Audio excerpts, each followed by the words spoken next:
नमस्कार साथियों, स्वागत है आप सभी लोगों का आपके अपने चैनल प्लस पॉइंट पर।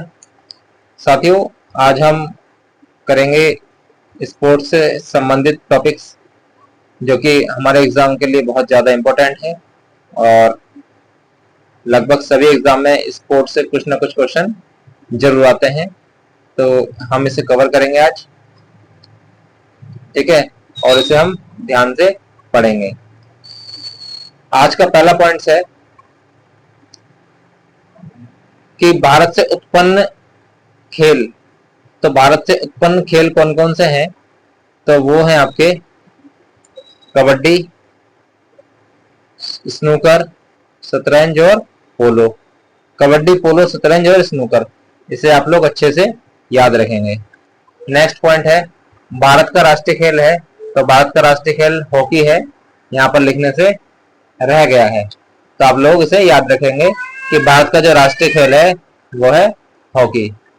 नेक्स्ट पॉइंट है कनाडा का राष्ट्रीय खेल कौन सा है? तो कनाडा का राष्ट्रीय खेल है आपका आइस हॉकी, इसे आप लोग अच्छे से याद रखेंगे। नेक्स्ट पॉइंट है भारत का अमेरिका का राष्ट्रीय खेल। तो अमेरिका का राष्ट्रीय खेल हो जाता है आपका बेसबॉल, इसे आप लोग याद रखेंगे। उसी प्रकार जापान का राष्ट्रीय खेल, तो जापान का राष्ट्रीय खेल हो जाता है जूडो। जापान का राष्ट्रीय खेल जूडो हो जाता है। नेक्स्ट पॉइंट है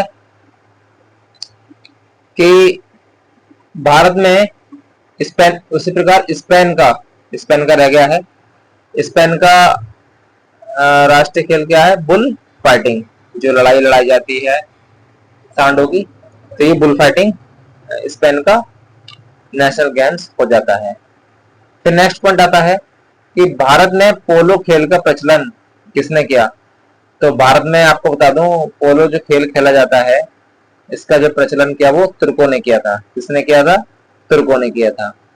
नेक्स्ट पॉइंट है पोलो खेल की शुरुआत भारत के किस राज्य से हुई है? तो वो भारत के मणिपुर राज्य से हुई है, इसे आप लोग अच्छे से याद रखेंगे।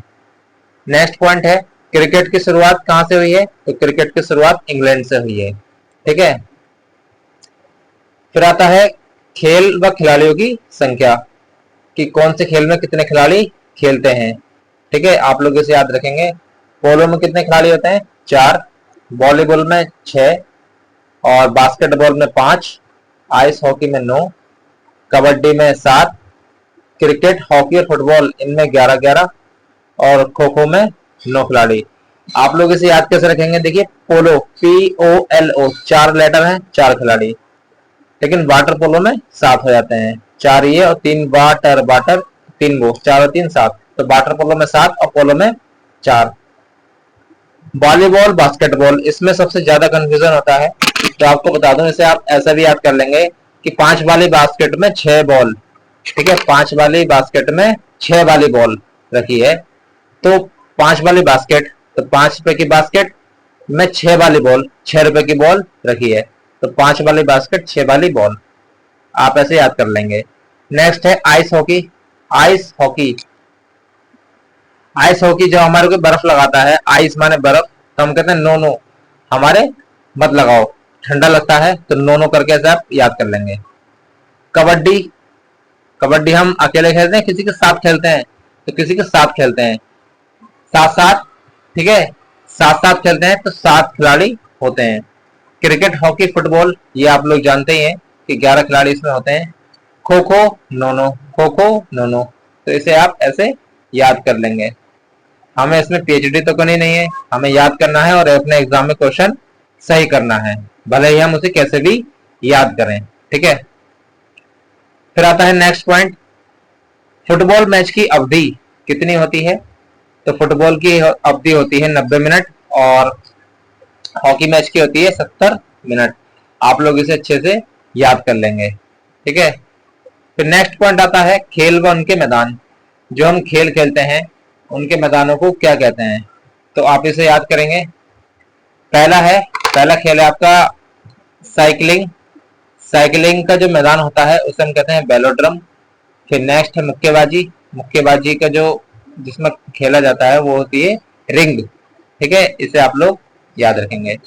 उसी प्रकार निशानेबाजी, निशानेबाजी को जहाँ पर रेंज, जहाँ पर ये लगाए जाते हैं निशाने, उसे हम रेंज कहते हैं। घुड़सवारी एरिना, स्केटिंग रिंग, और आइस हॉकी का रिंक जहाँ पर बेसबॉल खेली जाती है वो डायमंड, गोल्फ का कोर्स, और तैराकी जहाँ पर हम तैरते हैं तो उसे हम कहते हैं पूल। ठीक है, इसे आप लोग ध्यान रखेंगे। फिर पॉइंट आता है कि पहली बार एशियाई खेल कहाँ पर हुए, तो वो 1951 में हुए। कहाँ पर? नई दिल्ली में। इसे आप लोग याद रखेंगे। पहली बार पहली बार कॉमनवेल्थ गेम्स कहाँ हुए? हैमिल्टन, कनाडा, 1930 में। इसे आप लोग याद रखेंगे। फिर इंपॉर्टेंट टॉपिक आता है खेल व उनसे संबंधित ट्रॉफी। ये हमसे पूछता ही पूछता है, तो इसे हम अच्छे से पढ़ेंगे। पहला है कोपा कप, तो इसका संबंध है आपके फुटबॉल से। किससे है? फुटबॉल से। फिर नेक्स्ट है सुदरीमन कप, ये बैडमिंटन का हो जाता है। डूरंड कप फुटबॉल का हो जाता है। रोबर्ट्स कप ये भी फुटबॉल का हो जाता है। डेविस टेनिस, ऐसे कर लेंगे डेविस टेनिस, डेविस टेनिस। फिर थॉमस थामी अपने बैडमिंटन को, तो बैडमिंटन। ठीक है। फिर आता है यूरो कप, यूरो कप आपका फुटबॉल से हो जाता है। कन्फेडरेशन कप आ गया फुटबॉल। फिर आता है बैटन कप, तो हम ऐसे भी याद कर लेंगे बटन वाली हॉकी। ठीक है, बटन वाली हॉकी, तो Beighton Cup. Uber Cup, Uber badminton. फिर आता है नेक्स्ट वेलिंगटन ट्रॉफी, तो आपकी नौका दौड़ या नौकायन से संबंधित है। फिर आता है राइडर, यह गोल्फ से संबंधित है। नेक्स्ट ट्रॉफी है, नेक्स्ट कप है आगा खां कप, तो ये हॉकी का हो जाता है। ठीक है, इसे आप लोग याद रखेंगे। फिर इस टॉपिक में आता है ओलंपिक खेल। ओलंपिक खेल से क्वेश्चन पूछा जाता है, चाहे वो उसकी सन हो, चाहे उसके वर्तमान अध्यक्ष हो, चाहे उसके ध्वज हो, चाहे उसकी तिथियां हो, तो इसलिए हम इसे अच्छे से कवर करेंगे। मुझे उम्मीद है आप लोग इसे नोट कर रहे होंगे और अपनी नोटबुक में नोट करेंगे। और चैनल को ज्यादा से ज्यादा लोग सब्सक्राइब करें, और जितने भी पढ़ने वाले बच्चे हैं उन सबको ये शेयर करेंगे। ठीक है, जितना आप लोग हमें फीडबैक देंगे उतना अच्छा कंटेंट हम आपको देते हैं। ठीक है, तो जो ये ओलंपिक खेल है इसे एक संस्था लीड करती है, वो है आपकी आईओसी। कौन सी संस्था है? IOC, international Olympic council. इसके जो वर्तमान अध्यक्ष हैं वह क्रिस्टी कोवेंट्री। इसका हेडक्वार्टर लुसाने स्विट्जरलैंड में है। इसे आप लोग याद रखेंगे। और इसकी स्थापना जो हुई थी वो सन 1894 में हुई थी। उसी प्रकार भारत में ओलंपिक के परिदृश्य में आईओसी बना, इंडियन ओलंपिक काउंसिल। इसकी जो स्थापना हुई थी वो 1924 में हुई थी। इसके जो प्रथम अध्यक्ष थे वो सर जे जे टाटा थे। इसे आप लोग याद रखेंगे। ठीक है, अब आता है इसका ध्वज। ओलंपिक का जो ध्वज होता है इसका उद्घाटन कब हुआ? 1914 में, 1914 में। इसका जो प्रथम प्रयोग किया गया वो 1920 में किया गया। ठीक है, ध्वज की भूमि कैसी होती है? तो ध्वज की जो पृष्ठभूमि होती है वो सफेद रंग की होती है। कैसे रंग की होती है? सफेद रंग की होती है। और इसके बीच में कितने चक्र होते हैं? 5 चक्र होते हैं। और ये क्या दर्शाते हैं? 5 महाद्वीपों के ये प्रतीक हैं। इसमें जो पहला चक्र है वो नीला है। फिर नीला जो चक्र है वो यूरोप को दर्शाता है। पीला एशिया को, काला अफ्रीका को, और जो हरा है वो ऑस्ट्रेलिया को, और लाल जो चक्र है वो उत्तरी व दक्षिणी अमेरिका को दर्शाता है। तो आप लोग इसे अच्छे से याद कर लेंगे। उसी प्रकार ओलंपिक का एक उद्देश्य है सिटियस, अल्टियस और फोर्टियस। इसे आप याद रखेंगे, पूछा गया था लास्ट टाइम सुपर टेट में पूछा गया था। सिटियस, अल्टियस और फोर्टियस, इसका हिंदी में अर्थ है तेज, ऊंचा और बलवान।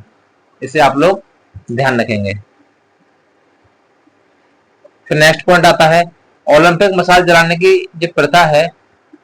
आपने देखा होगा कि जब ओलंपिक खेल होते हैं तो एक मशाल जलाई जाती है जो लगभग सभी देशों में घुमाई जाती है। तो ये प्रथा शुरू कब हुई थी? तो ये जो शुरू हुई थी प्रथा 1928 में हुई थी। कौन से ओलंपिक में? एम्स्टर्डम ओलंपिक में। आप लोग इसे याद रखेंगे। नेक्स्ट पॉइंट है, ओलंपिक का जो शुभंकर होता है, इसकी शुरुआत कब से हुई? आपने देखा होगा कि ओलंपिक होते हैं या कोई भी गेम्स होते हैं तो उनसे पहले उनका एक शुभंकर बनाया जाता है। जैसे अभी बिहार में हुए थे खेलो इंडिया यूथ गेम्स, इनका जो ओलंपिक जो इनका शुभंकर था, इनका शुभंकर गज सिंह बनाया था, शेर हाथी को मिलाकर, है ना। तो उसी प्रकार ये जो परंपरा हुई थी शुभंकर बनाने की, तो ये ओलंपिक में 1968 में शुरू हुई थी। आप लोग इसे याद रखेंगे। तो आज के लिए इतना ही है। मुझे उम्मीद है कि आपको ये सब पसंद आया होगा। कंटेंट आपको सारा एग्जाम ओरिएंटेड ही मिला है। आप लोगों को पढ़कर भी ऐसा लग रहा होगा। ठीक है, आप लोग इसे अच्छे से याद करेंगे और मेहनत करेंगे। तो चलिए आज की क्लास को यहीं समाप्त करते हैं। धन्यवाद।